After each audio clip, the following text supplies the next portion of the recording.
ஒரு 9 பக்கத்திற்கான நோட்ஸ், அவங்களுடைய 1 மணி நேரம் நடந்த பிரீஃபிங், என்ன பேசினாங்க அப்படிங்கிறது 9 பக்கத்திற்கான நோட்ஸ்.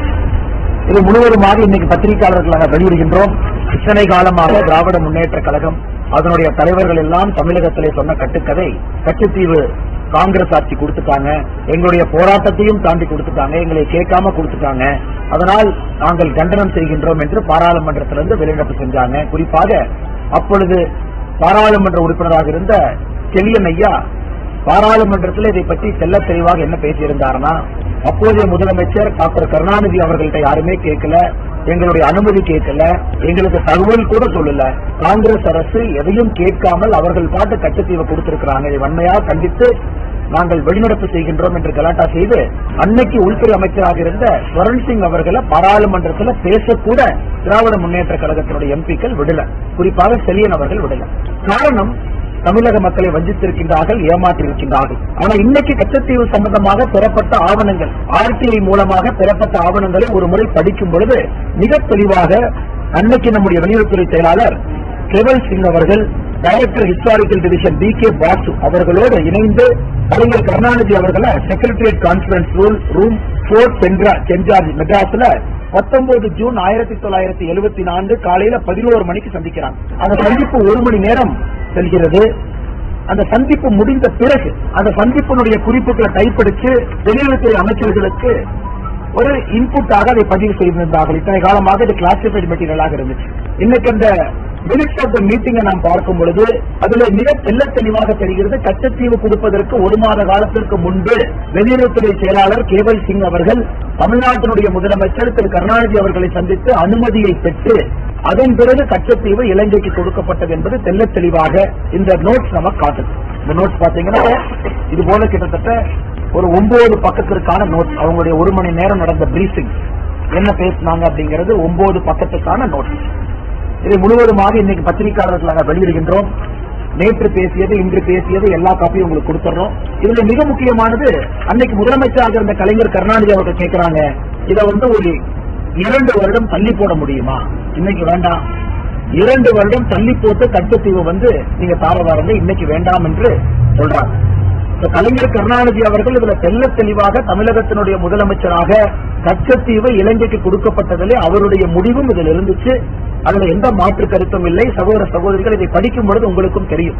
அதன் பிறகு நம்முடைய கருணாநிதி அவர்களோடு தமிழகத்தினுடைய சீஃப் செக்ரட்டரி, தலைமை செயலாளர் சபாநாயகம் அவர்கள் இருந்தாங்க. அந்த மீட்டிங்ல கொஞ்ச நேரம் கழிச்சு ஹோம் செக்ரட்டரி அம்பரேஷ் அவங்க ஜாயின் பண்ணாங்க. அப்ப கூட கச்சத்தீவுக்கு நடுவுல, குறிப்பாக அந்த பிஷிங் லைனை கச்சத்தீவுக்கு சென்ட்ரல்ல கொண்டு வர முடியுமா அப்படின்னு பேச்சுவார்த்தையில் நடந்துச்சு. ஆனா கடைசியாக கருணாநிதி அவர்கள் கச்சத்தீவு காங்கிரஸ் அரசு இலங்கைக்கு கொடுப்பதில் சம்மதம் தெரிவித்தது மட்டுமல்ல, சின்ன விதமாக நான் போராட்டம் நடத்திக்கிறேன், இதை நான் லோக்கல்ல ஹேண்டில் பண்ணிக்கிறேன், இதை பொலிட்டிக்கல் இஷ்யூ வரும்பொழுது நான் பார்த்துக்கிறேன், அந்த அளவுக்கு கருணாநிதி அவர்கள் அன்னைக்கு வெளியுறவுத்துறை செயலாளர் திரு கேவல் சிங் அவர்கள்ட்ட பேசியிருக்காங்க. ஆனால் இன்னைக்கு பாரதிய ஜனதா கட்சி நாங்கள் கேட்கக்கூடிய கேள்விகள், முதல் கேள்வி, அதாவது காங்கிரசும் திராவிட முன்னேற்ற கழகமும் 1974 கச்சத்தீவை திட்டமிட்டு சதி செய்துதான் இலங்கைக்கு கொடுத்திருக்கின்றார்கள். இதிலே திராவிட முன்னேற்ற கழகத்தினுடைய முழு பங்களிப்பு இருக்கு. இன்னைக்கு வெளியுறவுத்துறை அமைச்சர் திரு ஜெய்சங்கர் அவர்கள் சொன்னது போல 21 முறை தமிழகத்தினுடைய முதலமைச்சர் நாடகத்திற்காக கடிதம் எழுதுறாங்க, கச்சத்தீவை மீட்டு தாருங்கள், கச்சத்தீவை மீட்டு தாருங்கள் என்று. அன்னைக்கு தமிழகத்தினுடைய முதலமைச்சர் கலைஞர் கருணாநிதி அவர்கள் கச்சத்தீவு கொடுப்பதற்கு சம்பந்தம் இல்லை என்று சொல்லி இருந்தால் கச்சத்தீவு மத்திய அரசு கொடுப்பதற்கு வாய்ப்பே இல்லை, கொடுத்திருக்க மாட்டாங்க. ஆனா அவருக்கு பொலிட்டிக்கல் கம்பல்ஷன், பொலிட்டிக்கல் காரணம், அதற்காக சம்மதம் கொடுத்துவிட்டு 21 முறை வெளியுறவுத்துறை அமைச்சர் திரு ஜெய்சங்கர் அவர்களுக்கு கடிதம் எழுதியிருக்கிறார்கள். இது எங்களுடைய முதல் கேள்வி. அப்பனா உங்களுடைய பங்களிப்புகளை இருந்திருக்கு. இன்னைக்கு தமிழகத்தினுடைய மீனவ சொந்தங்கள், குறிப்பாக ராமநாதபுரம் பகுதியில் கச்சத்தீவு கொடுத்த பிறகு இந்தியாவினுடைய ஜியோகிராபிக்கல் பவுண்டரி எல்லை சுருங்கி இருக்கிறது. அதற்கு காரணம் மாபெரும் துரோகம் செய்தது காங்கிரசும் திராவிட முன்னேற்ற கழகமும்.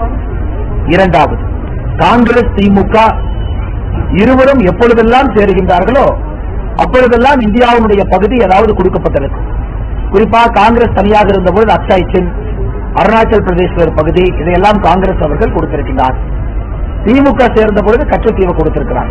இந்த இறையாண்மை மீது திராவிட முன்னேற்ற கழகத்திற்கு நம்பிக்கை இருக்கிறதா என்பதை திராவிட முன்னேற்ற கழகம் மறுபடியும் தெளிவுபடுத்த வேண்டிய அவசியம் இருக்கு. மூன்றாவது, இன்னைக்கு ஆழ்கடல்ல நடக்கக்கூடிய எல்லா பிரச்சனைகளுக்கும் காரணம் திராவிட முன்னேற்ற கழகம் மட்டும்தான், வேறு யாரும் இல்லை.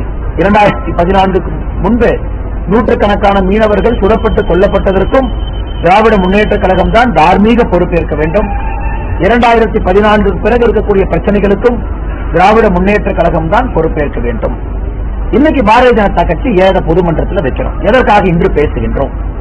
உங்களுக்கு தெரியும், தமிழக பாரதிய ஜனதா கட்சி குறிப்பாக கடந்த சில வருடங்களாக கச்சத்தீவை மீட்க வேண்டும் என்ற கோரிக்கையை வைத்துக் கொண்டிருக்கின்றோம். மத்திய வெளியுறவுத்துறை அமைச்சர் திரு ஜெய்சங்கர் அவர்களை சந்தித்து தமிழக பாரதிய ஜனதா கட்சி அதிகாரப்பூர்வமாக ஒரு மனுவை கொடுத்திருக்கோம். கச்சத்தீவை மீட்க வேண்டும், இது எங்களுடைய ஸ்டேட்டட் கோல். அதில் நாங்களும் மத்திய அரசுக்கு தெளிவுபடுத்திக் கொண்டிருக்கின்றோம். குறிப்பாக எல்லை சுருங்கிய பிறகு அது எப்படிப்பட்ட பிரச்சனைகளை உருவாக்கி இருக்கிறது. நம்முடைய மீனவர்கள் முதல்ல நெடுந்தீவு வரைக்கும் போனவங்க இப்ப கச்சத்தீவுக்கு முன்பாகவே தடுத்து நிறுத்தப்படுறதுனால அந்த பகுதியில பாறைகள் அதிகமா இருக்கிறனால மீன் வளமும் குறைவாக இருக்கிறது.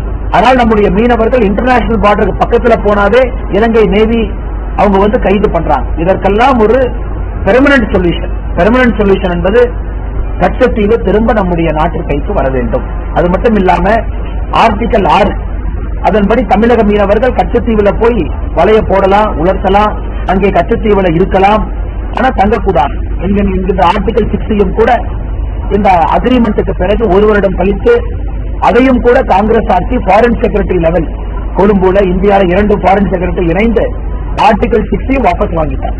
அதன் பிறகு முழுமையாக கச்சத்தீவு என்பது இலங்கைக்கு சென்றுவிட்டது. ஆனால் இன்றைக்கு எங்களுடைய நோக்கம் திராவிட முன்னேற்ற கழகத்தினுடைய போலி முகத்திரையை மக்கள் மன்றத்திலே அம்பலப்படுத்த வேண்டும்.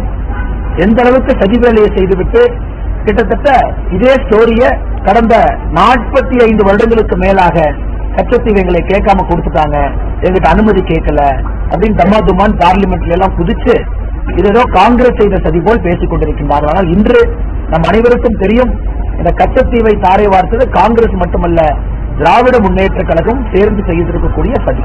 கச்சத்தீவை திரும்ப இந்தியா எப்ப கொண்டு வரும்? இதற்கான பதில் இன்னைக்கு வெளியுறவுத்துறை அமைச்சர் திரு ஜெய்சங்கர் அவர்கள் டெல்லியில் நடந்த பத்திரிகையாளர் சந்திப்பில் தெரிவிச்சிருக்கிறார். என்ன சொல்லியிருக்கிறாங்க? அதாவது இந்த பிரச்சனையை தீர்ப்பதற்கு என்னவெல்லாம் சொல்யூஷன் டேபிள் இருக்கோ எல்லாவற்றையும் நம்முடைய மத்திய அரசு ஆராய்ந்து கொண்டிருக்கின்றார்கள். அதற்கு மேல் ஒரு மாநில தலைவராக பாரதிய ஜனதா கட்சி ஏன்னா ஆட்சியில் இருக்கும், இதற்கு மேல் நாம் பேச விரும்பவில்லை. ஏன்னா பாலிடிக்ஸ் சென்ட்ரல் கவர்மெண்ட் கோர்ட் குறிப்பாக இன்னைக்கு வெளியுறவுத்துறை அமைச்சர் சொன்ன பதிலே போதுமான பதில். டேபிள் மேல் இருக்கக்கூடிய எல்லா சொல்யூஷனும் ஆராய்ந்து கொண்டிருக்கின்றோம். இதனுடைய அடிப்படை என்னன்னா, தமிழகத்தினுடைய மீனவ சொந்தங்கள் பாதிக்கப்படக்கூடாது, அதற்காக எல்லா ஆங்கிளையும் பார்த்துக்கிட்டு இருக்கோங்கிறாங்க. ஆனால் நிச்சயமாக நல்ல முடிவு இந்திய அரசு எடுப்பார்கள் என்கின்ற முழு நம்பிக்கை எங்களுக்கு இருக்கு. காரணம், மோடி அவர்கள், ஜெய்சங்கர்ஜி அவர்கள் இவரெல்லாம் தனி கவனம் இதில் செலுத்துறாங்க. ஆனால் இன்னைக்கு நாம் தெரிந்து கொள்ள வேண்டும், இது இல்லீகலி இலங்கைக்கு கொடுக்கப்பட்ட ஒரு பகுதி. இதுதான் உண்மை. இது அன்னைக்கு அடல் பிகாரி வாஜ்பாய் ஐயா பாராளுமன்றத்தில் மிக மிக கடுமையாக எதிர்த்திருந்தார்கள்.